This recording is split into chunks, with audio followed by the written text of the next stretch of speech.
Hello दोस्तों, तो इस वीडियो में हम बात करने वाले हैं मार्केट स्ट्रक्चर के बारे में कि मार्केट अपने सपोर्ट एंड रेजिस्टेंस पे कैसे वर्क करता है और मार्केट का बिहेवियर क्या होता है, जिसके लिए हमने टाटा स्टील के चार्ट को एनालाइज किया है और कुछ लाइव ट्रेड भी लिए हुए हैं जहाँ पे हमने स्विंग ट्रेड में कुछ होल्डिंग की है 2 से 3 दिन की, वो भी मैं आपको यहाँ पे लाइव में शो करने वाला हूँ। तो दोस्तों, टॉपिक्स चालू करने से पहले हम टाटा स्टील के 15 मिनट के चार्ट में आ चुके हैं और यहाँ पे मैंने 12 मार्च को मेरे को यहाँ पे एक सेल की अपॉर्चुनिटी यहाँ पे दिख रही है, जहाँ पे मैंने कुछ लेवल्स ड्रॉ किए हैं। यहाँ ये वाला जो रहेगा ये मेरा फर्स्ट टारगेट रहेगा और यहाँ पे मेरा सेकंड टारगेट रहेगा और ये मैं यहाँ पे अभी तुरंत के तुरंत ये होने वाला नहीं है, ये मैं 2 से 3 दिन के लिए होल्ड करूंगा, तब जाके मुझे यहाँ पे टारगेट मिलेगा, क्योंकि ये स्विंग ट्रेड के लिए मैंने यहाँ पे होल्ड करने के लिए सोचा हूँ। अगर आज के आज मिल गया तो काफ़ी अच्छा है, नहीं तो ये 2-3 दिन में अपने को यहाँ मिलेगा, जो मैं आपको इसका लॉजिक सामने एक्सप्लेन करूंगा। तो दोस्तों, फाइनली अपने को यहाँ पे अपनी एंट्री मिल चुकी है।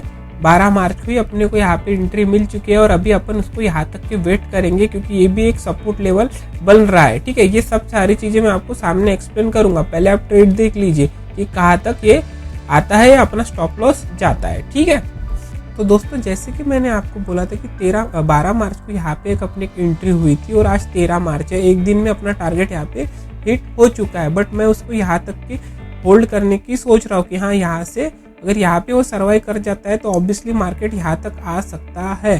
तो देखते हैं अभी मार्केट क्या परफॉर्मेंस। तो दोस्तों, फाइनली मार्केट काफी अच्छा शार्प डाउन गिर चुका है अपने एंट्री के बाद और मार्केट अपने सपोर्ट लेवल पर आ चुका है। पर जहां तक कि मुझे लगता है कि मार्केट सपोर्ट को भी ब्रेक, क्योंकि ये काफी बड़े बड़े बिग कैंडल्स के साथ डाउन आ चुका है, तो मुझे ऐसे लगता है कि मार्केट यहाँ तक के भी आ सकता है। तो दोस्तों, आज की डेट है 15 मार्च। 12 मार्च को मैंने यहाँ पे अपने एंट्री की थी और 2 दिन होल्ड करने के बाद फाइनली अपने को अपना यहाँ पे टारगेट अचीव हो गया है, जहाँ पे मैंने यहाँ तक के अपना टारगेट डिसाइडेड किया था कि यहाँ पे मैं निकल जाऊंगा। और यहाँ पे देखो, काफी अच्छा मार्केट आने के बाद यहाँ पे अपन एग्जिट कर चुके। देखिए, स्विंग ट्रेड में होल्ड करने के बाद मार्केट काफी अच्छा अपने को यहाँ पे मोमेंटम, शार्प मोमेंटम दिया। यहाँ पे अपना ट्रेड एग्जीक्यूट हुआ था और यही से मार्केट सडन डाउन हुआ है। अभी ये हाई से क्यों डाउन आया, ये मैं आपको अभी एक्सप्लेन करता हूँ कि मार्केट एक्चुअल में कैसे वर्क करता है और कैसा क्या इसका स्ट्रक्चर होता है। ये अभी मैं आपको इसमें यही ट्रेड में एक्सप्लेन करता हूँ ताकि आपको समझने में काफी आसानी हो। मार्केट स्ट्रक्चर की अगर बात करें तो अगर मैं 15 मिनट के चार्ट में जाता हूँ, जहाँ पे मैं इसी ट्रेड की बात करता हूँ आपसे, तो अगर बात करूँ इसी ट्रेड की अगर मैं आपसे बात करूँ तो मैंने यहाँ पे 15 मिनट के चार्ट पे मैंने यहाँ पे एक अपनी एंट्री एग्जीक्यूट की थी सेल के लिए, जबकि मार्केट काफ़ी अच्छे अप मोमेंटम में था। ठीक है, यहीं पे मैंने सेल की एंट्री क्यों की और मुझे कैसे पता चला कि मैं 3 से 4 दिन होल्ड करूंगा तो मुझे काफ़ी अच्छा ये डाउन मोमेंटम मिलेगा। जहाँ पे मेरा पहला वाला जो टारगेट ये था, सेकेंड टारगेट मेरा ये था और यहीं से फिर मार्केट डाउन आया। यहीं पे मुझे लगा था कि यहाँ से मार्केट और डाउन आ सकता है, नहीं तो मैं यहाँ पे अपनी एंट्री एग्जिट कर देता था। ठीक है, और अगर एग्जिट करता था तो ऑब्वियसली डबल मुझे प्रॉफिट यहाँ पे नहीं मिलता था। अब ये मैंने यहीं पे क्यों होल्ड किया, ये सारी चीजें मैं आपको एक्सप्लेन करता हूँ। ठीक है, तो नॉर्मल अगर मार्केट स्ट्रक्चर की अगर अपन बात करें, ठीक है, तो मैं 1 घंटे के चार्ट पे अगर स्विंग ट्रेड वगैरह लेना रहा तो 1 और 30 मिनट से टाइम फ्रेम में जाके मैं अपनी एंट्री फाइंड आउट करता हूँ। फाइंड आउट करने के बाद मैं नॉर्मल फिर वहाँ पे एग्जिट कर लेता हूँ। ठीक है, तो मार्केट स्ट्रक्चर समझने के लिए एकदम सिंपल वे है कि आप 15 मिनट 30 मिनट ना देखते हुए 1 घंटा और 4 आवर्स का चार्ट को आप रीड करो, ताकि आपको समझने में आसानी हो। अगर मैं 4 आवर्स के चार्ट को अगर रीड करूँ तो यहाँ से अपने को एक क्या दिखती है, एक अप मोमेंटम दिखता है, जो अपने को 15 मिनट या 5 मिनट के टाइम फ्रेम में नहीं दिखता। मोस्टली स्विंग ट्रेड के लिए लोग टाइम फ्रेम यूज करते हैं। और अगर मैं मार्केट स्ट्रक्चर की अगर अच्छे से बात करूँ तो सेम टू सेम यहाँ पे जो प्रॉफिटेबल ट्रेडर है मोस्टली स्विंग ट्रेड में कमाता है या फिर इन्वेस्टिंग में कमाता है। इंट्राडे में बहुत ही कम लोग कमा पाते हैं, जिसमें क्योंकि आप कम समय में मार्केट को पकड़ ही नहीं सकते, इतना मतलब वो फैक्चुअल है, इतना वो मतलब मैनिपुलेट और इतना मतलब ये होता है। तो आपको अगर अच्छे से अगर ट्रेड करना है और मार्केट को रियल में अंडरस्टैंड करना है तो आपको थोड़े बिगर टाइम फ्रेम में जाके ही मार्केट को अंडरस्टैंड करना पड़ेगा, ताकि आपको मार्केट समझने में काफ़ी आसानी हो। तो अगर इस मार्केट को अगर अपन देखें तो आपको क्या दिखाई देता है, यहाँ पे दिखता है कि मार्केट ऑब्वियसली अप जाता है, डाउन है, अप है, डाउन है, डाउन। अभी up down obviously one way तो रैली में नहीं जाएगा। क्यों?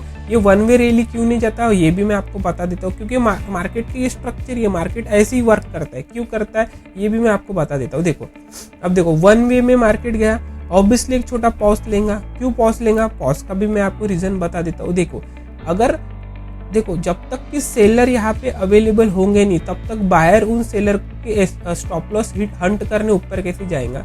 जहाँ पे सेलर बढ़ जाते हैं, जहाँ पे बायर बढ़ जाते हैं वहाँ सेलर एक्टिवेट करके उनके वाले एसएल ले लेता है, और जहाँ सेलर बढ़ जाते हैं वहाँ बायर एक्टिवेट होके सेलर को कट करता है। बस मार्केट में यही चलता है। यानी कि अगर जहाँ पे मार्केट को लगा कि सेलर बहुत ज़्यादा बढ़ चुके हैं तो बाहर वहाँ पे एक्टिवेट होके वहाँ सेलर को ख़त्म करेंगे, और जहाँ पे सेलर की क्वांटिटी ज़्यादा हो गई है वहाँ पे बायर क्या करेंगे, वहाँ पे सेलर क्या करेंगे, बायर को कट करके उनका स्टॉप लॉस कट करके नीचे आएंगे। बस मार्केट में यही चलता है, यही स्ट्रक्चर काम करता है। बायर और सेलर सेम टू सेम यहीं पे वो आपको एग्जाम्पल दिख रहा है। अगर थोड़ा एक्सपीरियंस हो जाओगे तो आपको वही मार्केट में दिखाई देगा कि हाँ मार्केट ऐसे ही वर्क करता है। अब देखो इतना अच्छा मार्केट डाउन आया, 100% डाउन आएगा कि नहीं, अभी यहाँ से ऊपर जा सकता है। ऑब्वियसली यहाँ के इसने सारे सेलर्स बायर्स को उसने रिमूव कर दिया, अभी निकाल दिया, उनके स्टॉप लॉस हिट कर दिया है, क्योंकि उस 50% में भी वो नहीं माना। तो ऑब्वियसली वो अगर 50% में नहीं मानता है तो ऑब्वियसली वो सारे के सारे स्टॉप लॉस हंट करने नीचे आएगा। मोस्टली यहाँ तक के हंट करेगा और बाद में और ऊपर जाएगा। बस मार्केट ऐसे ही काम करता है, बस थोड़ा पकड़ना आना चाहिए, थोड़ा समझना आना चाहिए। ठीक है, सपोर्ट एंड रेजिस्टेंस पे कोई भी एक सेटअप अगर अपना बनता है तो सेटअप के हिसाब से ट्रेड करेंगे तो आपको ट्रेड मिल जाता है। अब मुझे यहाँ पे जैसी ट्रेड मिला तो मैंने ट्रेड किया, होल्ड किया, तो देखो शार्प वही से डाउन आया, शार्प वही से डाउन आने के बाद मैंने यहाँ पे अपना प्रॉफिट कट किया, है कि नहीं। तो वैसे ही है मार्केट जो है, मार्केट का अगर आप स्ट्रक्चर समझना है तो आपको थोड़े बिगर टाइम फ्रेम में जाना पड़ेगा, क्योंकि स्मॉलर टाइम फ्रेम में कुछ भी समझ में नहीं आता। जो है बिगर टाइम फ्रेम में भी आपको समझ में आएगा। और मेरे वीडियो थोड़े लेट आ रहे हैं अभी, क्यों लेट आ रहे हैं, उसी की वजह से लेट आते हैं क्योंकि मैं स्विंग में होल्ड करके रखता हूँ, और होल्ड करने के बाद 1-2 दिन में जब मेरा प्रॉफिट निकलता है तभी मैं जाके मार्केट स्ट्रक्चर बोलो या थोड़ा लर्निंग लाइक वीडियो बनाने की कोशिश करता हूँ, इसलिए थोड़ा सा टाइम लगता है।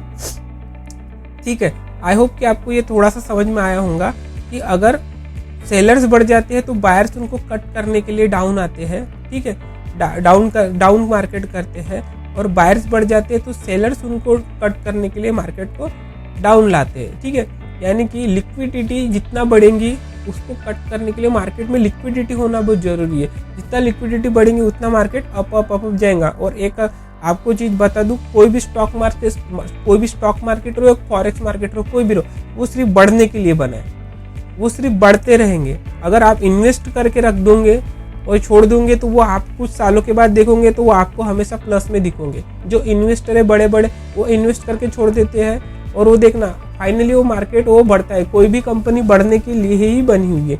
उसी तरह टाटा स्टील बोलो, टाटा मोटर्स बोलो, कोई भी स्टॉक लो आप, वो बढ़ने के लिए ही बना है, बस उसको इन्वेस्ट करके आपको छोड़ देना पड़ता है। और अगर अपन जैसे स्विंग ट्रेड की वगैरह बात करें तो ऑब्वियसली लिक्विडिटी आपको, फिर लिक्विडिटी के हिसाब से आपको वर्क करना पड़ेगा, और मार्केट को जो है थोड़ी सी बिगर टाइम फ्रेम में करके आपको वर्क करना पड़ेगा, और मार्केट के स्ट्रक्चर को थोड़ा समझना पड़ेगा।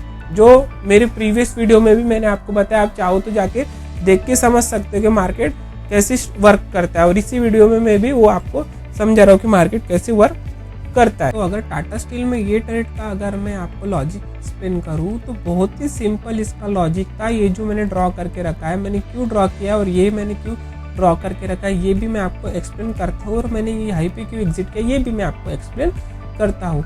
तो जैसे कि मैंने आपको बोला था कि मार्केट में ट्रेड एग्जीक्यूट करने से पहले अपने को बिगर टाइम फ्रेम में भी चेक करना पड़ता है। तो उसके लिए मैं पहले 1 वीक के चार्ट में जाता हूँ। 1 वीक के चार्ट में जाने के बाद मुझे क्या दिखता है कि मार्केट का जो प्रीवियस हाई है, मार्केट ने उसको ब्रेक कर दिया है। मार्केट ने उसको ब्रेक करने के बाद ऑब्वियसली ये देखो मार्केट ने इसको ब्रेक कर दिया है। ब्रेक करने के बाद मार्केट यहीं से यहाँ पे मार्केट ने उसको ब्रेक कर दिया। देखिए मार्केट ने उसको ब्रेक करने के बाद ऑब्वियसली मार्केट यहाँ पे एक छोटा सा रिट्रेसमेंट लेता है। ठीक है, तो रिट्रेसमेंट के इस पे मैंने यहाँ पे अपना एक ट्रेड एग्जीक्यूट किया हुआ था, यानी कि मार्केट इसको यहाँ पे एक ब्रेकआउट किया और ब्रेकआउट के बाद मार्केट सडन ऊपर तो नहीं जाएगा, क्योंकि यहाँ पे एक छोटी सी वीक बनी हुई थी। देखो ये छोटी सी वीक क्या डिसाइड करती है कि मार्केट ने इसको पूरे स्ट्रेंथ के साथ इसने ब्रेकआउट नहीं दिया, इसने पूरे स्ट्रेंथ के साथ इसने ब्रेकआउट नहीं दिया, उसकी वजह से मार्केट डाउन आने वाला है, बराबर है। तो इसलिए मैंने यहाँ पे अपनी एक एंट्री एग्जीक्यूट की, जहाँ पे मेरा जो पहला टारगेट था यहाँ तक के था, जो देखो बराबर मैंने वहाँ पे ड्रॉ करके रखा था, यहाँ तक के टारगेट था। और जब मार्केट यहाँ पे आया, मैंने देखा बिगर टाइम फ्रेम में कि मार्केट पूरी इस कैंडल को उसने मतलब कवर कर चुका है, इसलिए मार्केट और भी डाउन आ सकता है। इसलिए मैंने ये वाला जो अपना ये द प्रीवियस जो इसका वाला ये वाला जो था, यहाँ पे मैंने अपना टारगेट यहाँ तक के उसको बढ़ा दिया। और अब भी तो यहाँ तक के मैंने अपना टारगेट बढ़ा दिया था, जो मैं आपको अभी स्मॉलर टाइम फ्रेम में बता देता हूँ, 30 मिनट्स के टाइम फ्रेम में। देखो बराबर यहाँ पे अपने को क्या दिखता है, जो अपन ने ड्रॉ किया हुआ था कि मार्केट अप जाने के बाद बिगर टाइम फ्रेम में इसमें अपने को कोई स्ट्रेंथ नहीं दिखी, जिससे मार्केट डाउन आने के फुल चांसेस थे। और मार्केट ने सेम टू सेम यहाँ पे डाउन आया, और डाउन आने के बाद एक रिट्रेसमेंट पे इसके अपन ने यहाँ पे एंट्री एग्जीक्यूट की। कहाँ पे अपन ने, ये थोड़ा सा हिल गया है, सॉरी यहाँ पे थोड़ा सा हिल गया था। यहाँ पे अपन ने एक अपनी एंट्री एग्जीक्यूट की, और एंट्री एग्जीक्यूट करने के बाद अपना जो पहला टारगेट था, जो मैंने यहाँ पे देखो ड्रॉ करके रखा हुआ था, वहाँ तक के मैंने ड्रॉ किया हुआ था। बट मार्केट यहाँ पे भी इसको रिस्पेक्ट ना करते हुए मार्केट सीधा सडन डाउनफॉल नीचे आ गया, जो मैंने यहाँ तक के उसको होल्ड किया। और अभी मार्केट यहाँ पे अपना एक पॉज लेने की कोशिश कर रहा है, ठीक है। तो एकदम सिंपल वे था कि मार्केट स्ट्रक्चर को कैसे अपन समझ सकते हैं और कैसे इसमें अपन ट्रेड कर सकते हैं। मार्केट स्ट्रक्चर समझने के लिए सिर्फ बिगर टाइम फ्रेम में आप देखो, और ये जो लिक्विडिटी है इसको अपने को समझना बहुत ज़रूरी है कि कहाँ मार्केट में बायर्स एक्टिवेट है और कहाँ मार्केट में सेलर्स एक्टिवेट है। जहाँ अगर बायर्स ज़्यादा एक्टिवेट हो गए वहाँ सेलर्स एक्टिवेट करके मार्केट को नीचे गिराते हैं, और जहाँ पे सेलर्स ज़्यादा हो गए वहाँ पे बायर्स एक्टिवेट होकर मार्केट को ऊपर करते हैं। बस मार्केट में यही चलता है, और सेम टू सेम यहाँ पे मार्केट वही करता है। अगर आपको ये सारी चीज़ें धीरे धीरे एक्सपीरियंस के साथ समझ में आएंगी, और जब समझ में जाएंगी तब आपको बड़ा ट्रेड करने में बहुत मज़ा आएगा। सेम टू सेम हमको भी बड़ा मज़ा आता है, पर कैसा है जैसे धीरे धीरे टाइम स्पेंड करोगे वैसे वैसे आपको ये सारी चीज़ें समझ में आएंगी, ठीक है। तो आई होप कि आपको ये वीडियो पसंद आया हो, समझ में आया हो। और समझ में नहीं आएंगे तो प्लीज़ रिपीट और देखो, तो आपको समझ में आएगा कि किस तरह से मैं ट्रेड एग्जीक्यूट करता हूँ, और कहाँ लिक्विडिटी और कहाँ मैं सपोर्ट एंड रजिस्टर, कहाँ मैं रजिस्टर, कहाँ पे ब्रेकआउट के बाद रिटेस्ट हुआ नहीं हुआ, ये सारी चीज़ें चेक करके मैं ट्रेड करता हूँ, ठीक है। तो आई होप दोस्तों आपको वीडियो पसंद आया हो। वीडियो अगर पसंद आया होगा तो प्लीज़ चैनल को लाइक कीजिए, सब्सक्राइब कीजिए, इसी के साथ बेल आइकन को भी क्लिक कीजिए। तब तक के लिए मैं मिलता हूँ आपको इसी तरह किसी लर्निंग वीडियो में।